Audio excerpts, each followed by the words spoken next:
Does society inadvertently favor individuals who are useful? Hi guys, welcome to this account. This is gonna be my first ever video, so enjoy. Okay. One morning, when Gregor Samsa awoke from troubled dreams, he found himself transformed into a horrible vermin. This line is probably one of the most influential in all of literary history, but what does it actually mean? So the line comes from Franz Kafka's Metamorphosis. And when Greg Samsa wakes up, he finds himself transformed into a horrible vermin, a dung beetle. When he wakes up, he doesn't yell, not initially. I mean, if I got turned into a dung beetle, I would probably be a little bit scared, but no, he was thinking about his usefulness in society. He was thinking about, oh, would he be deemed a bad worker? Would he be seen as lazy? Would he be fired?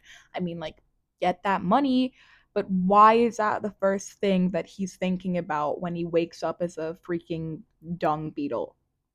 When his family arrive at his door, he's not he is initially met with sympathy because his family think that he's ill. And at this stage, Gregor Samsa is still useful in their minds. They don't know what's happened to him. They don't know he can no longer provide for them. They think he's sick. They think he's in bed. A little bit odd, but it's normal, right? Everyone gets sick. He is still useful in their minds. They still show him sympathy at this stage. But when it's revealed that he's fundamentally incapable of work due to his metamorphosis and that he's been transformed into a dung beetle, spite ensues, and his whole family just like turn against him because fundamentally he can no longer provide. And through his fall from grace, one has to ask the question, does society inadvertently favor individuals who are useful? Now, this is not only an idea presented in fictitious works, but also in real life. Midnight, January 18, 2015, two students witnessed the sexual assault of Chanel Miller following a Stanford fraternity party.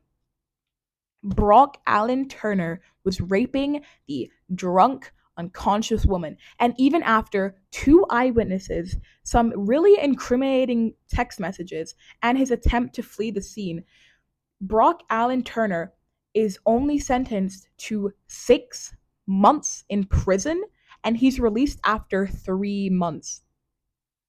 He's not treated as a rapist or as a monster or as a danger to women. Brock Turner is treated as a young man with a bright future ahead of him who accidentally misstepped. What the hell? Turner was a member of the varsity Stanford swim team. He was described as an accomplished academic with a future of becoming a surgeon or an Olympic team swimmer for the American team. His potential usefulness, both academic and athletic and economic, quickly became a mitigating factor in his sentence. Because he could potentially be useful to the United States one day, because of his bright future, it was basically excused that he raped a woman while she was drunk and unconscious. What the heck, guys? Now, let's flash back to evening, April 19th, 1989. A young, white Yale graduate and Wall Street investment banker is taking a midnight run through Central Park at around 9 p.m. She is raped and badly beaten, sporting a fractured skull and various bruises.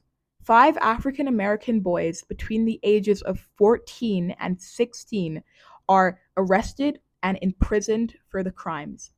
They attended an underfunded, struggling high schools in Harlem and the Bronx. High schools that had low graduate rates and were stereotyped by gang violence. The Central Park Five to the media are troublemakers. Their contributions to society are fundamentally futile. The 5 are seen as replaceable scapegoats by society, and they're later coerced into a confession and sentenced from 7 to 13 years imprisonment between them. One has to look at the Turner case and the Central Park 5 case and clock.